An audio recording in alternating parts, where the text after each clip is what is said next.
heat, an AC that jacks up the electric bill, and the sudden craving for a role-playing game. That is how I know it's the summertime. Please, not now.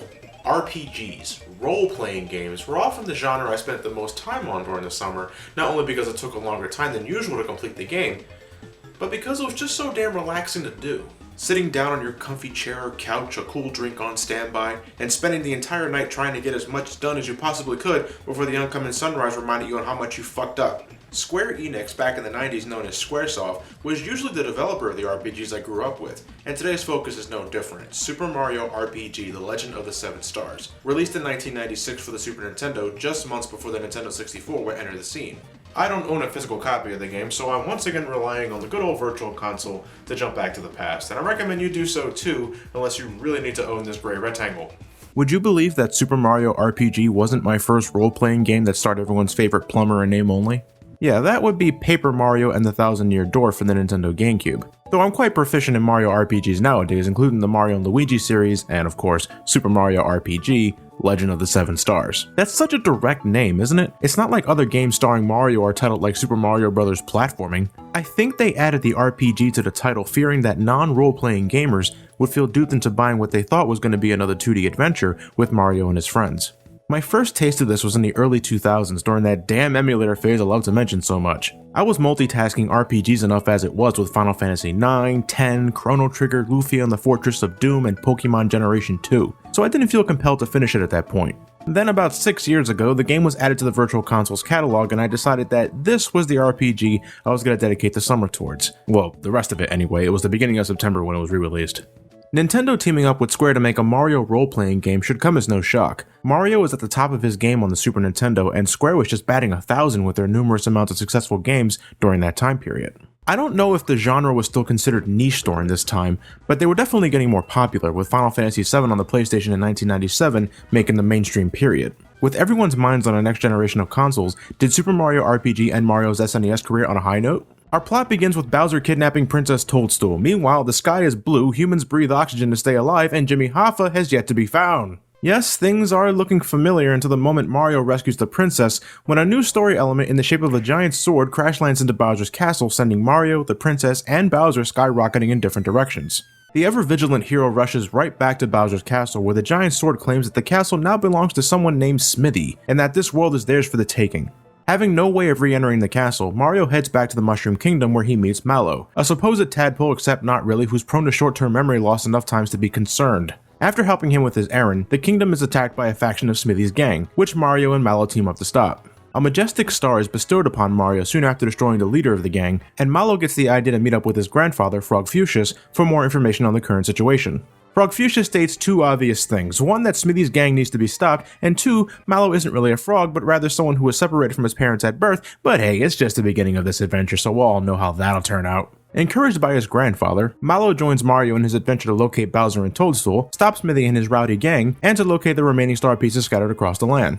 A visit to the nearby Rose Town points Mario towards the forest when non-lethal arrows relentlessly attack the townspeople. Before Mario can stop the leader of the attack, Boyer, a mysterious figure drops in and demands that the arrow maniac return the star piece he stole and to stop his attack. This is Geno, a star spirit sent from the Star World to bring back the last star pieces to repair the Star Road, possessing an action figure that belonged to a kid in Rose Town and was also one of the most requested third-party characters for Super Smash Bros. Brawl. Showing that he's not fucking around thanks to his armed laser cannon, Geno, along with the gang, stop Boyer and retrieve the second star piece. Since Geno hails from the Star World, he makes for some delicious exposition on how retrieving the remaining star pieces is very important, and that Smithy needs to be stopped if they plan on fixing the Star Road. This story is by no means deep. If you've played any other RPG before this, you should know how everything is going to unfold after nabbing the first star piece. You know, it's like taking the simplistic plot of the mainstream Mario games and converting it into a role-playing game. That's not all bad, mind you, because what this game lacks in a deep story, it makes up for what I think is great and more importantly humorous writing. The world's in a constant state of unrest because of Smithy,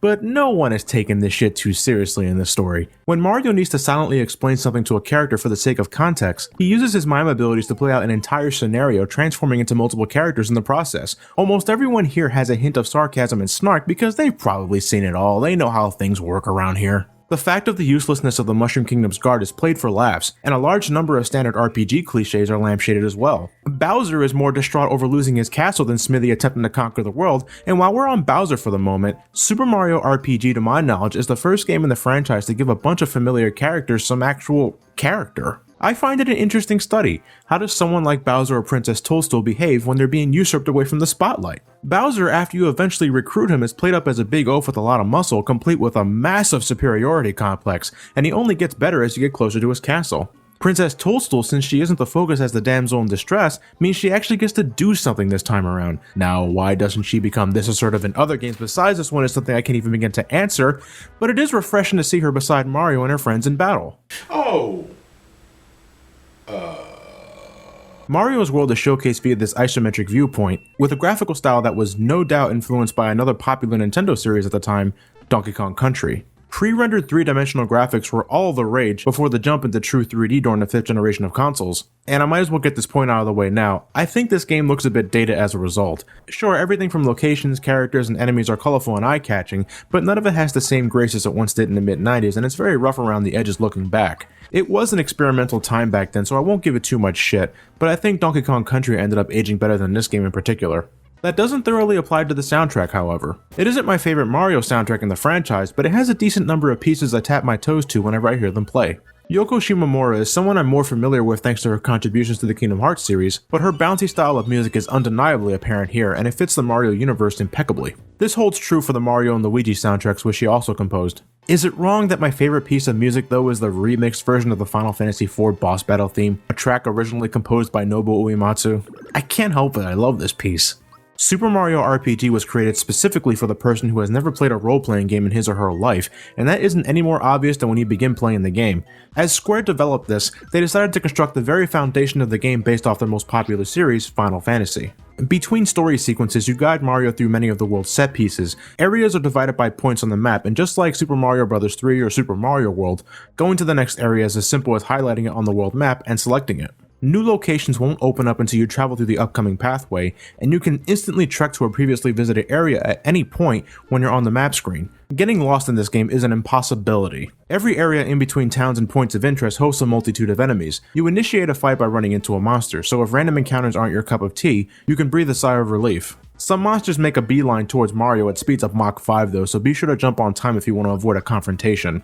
Encounters are turn-based. You have all the time in the world to select an action, and the game can do a number of things. The A button is used for normal attacks, but if you press the A button again during a specific time in the attack animation, you'll perform a timed hit inflicting additional damage. When an enemy is about to attack you, you can defend yourself by pressing the A button at just the right time to absorb some of the damage. If your timing is frame perfect, you take no damage at all. You can't defend yourself from every attack, but it is pretty handy.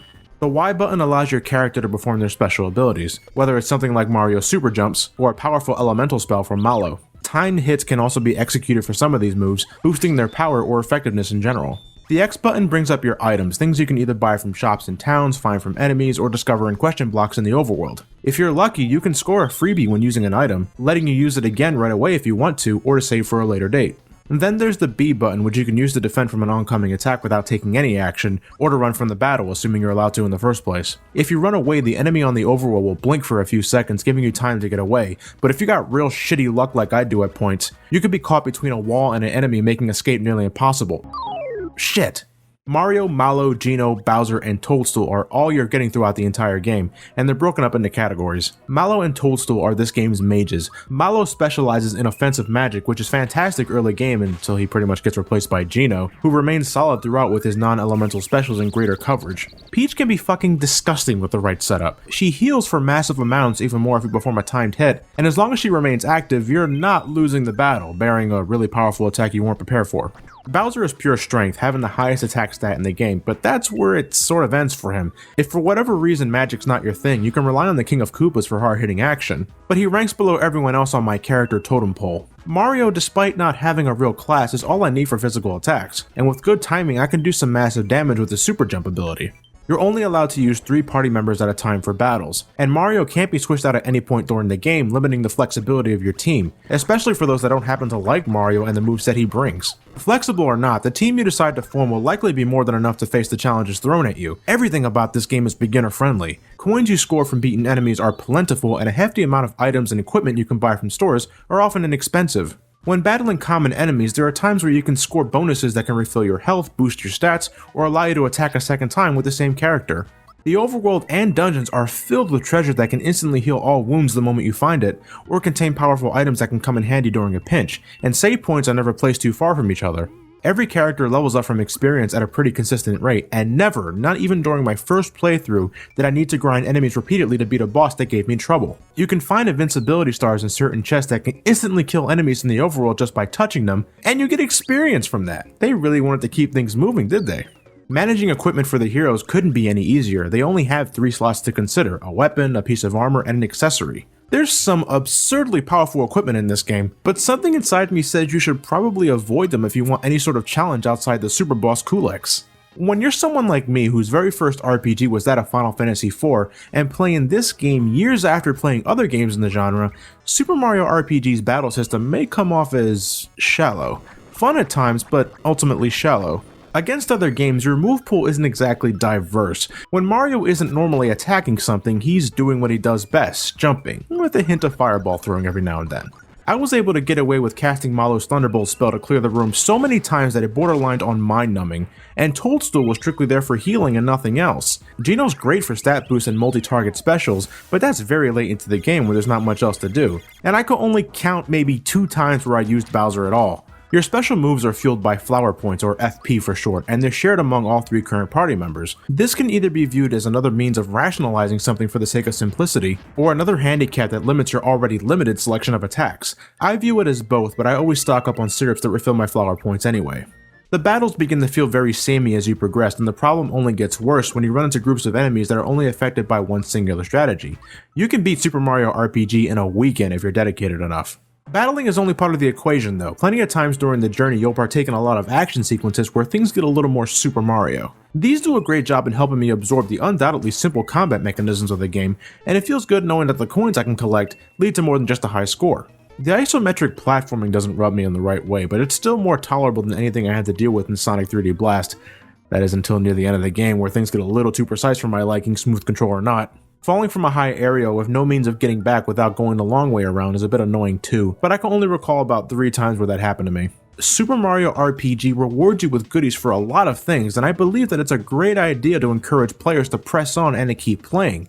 The writing and characterizations of everyone are something I love to re-experience when I'm booting the game up, but one of the most important elements of an RPG, the battle system, falls a bit on the average side. But notwithstanding that, I think this makes for an excellent starting point for those that are very skeptical about playing a classic role-playing game, but love the qualities of a Super Mario game. You don't even need to be a fan of Mario to consider this to be your first RPG title. The sheer power of this game's user-friendliness can do a wonderful job in teaching a player how a game like this works. Though personally, I also think a game like Final Fantasy IV can do all of that and more, but that's a review for another day. Speaking of Final Fantasy, I know a lot of you guys were wondering just when exactly is the next live stream session of Final Fantasy VII, and don't worry, I'm getting back to that real soon. In fact, I'm going to be visiting that repeatedly throughout the month because I'm going to be taking a small break from reviews, folks. I got a personal project I want to work on, and I need to just get away from it all in order to finish it. But when I get back, I got a new marathon ready to go, and let's just say this isn't the last time we'll see of Mario. With all that said, thank you guys for watching, have yourselves a great night, and take care.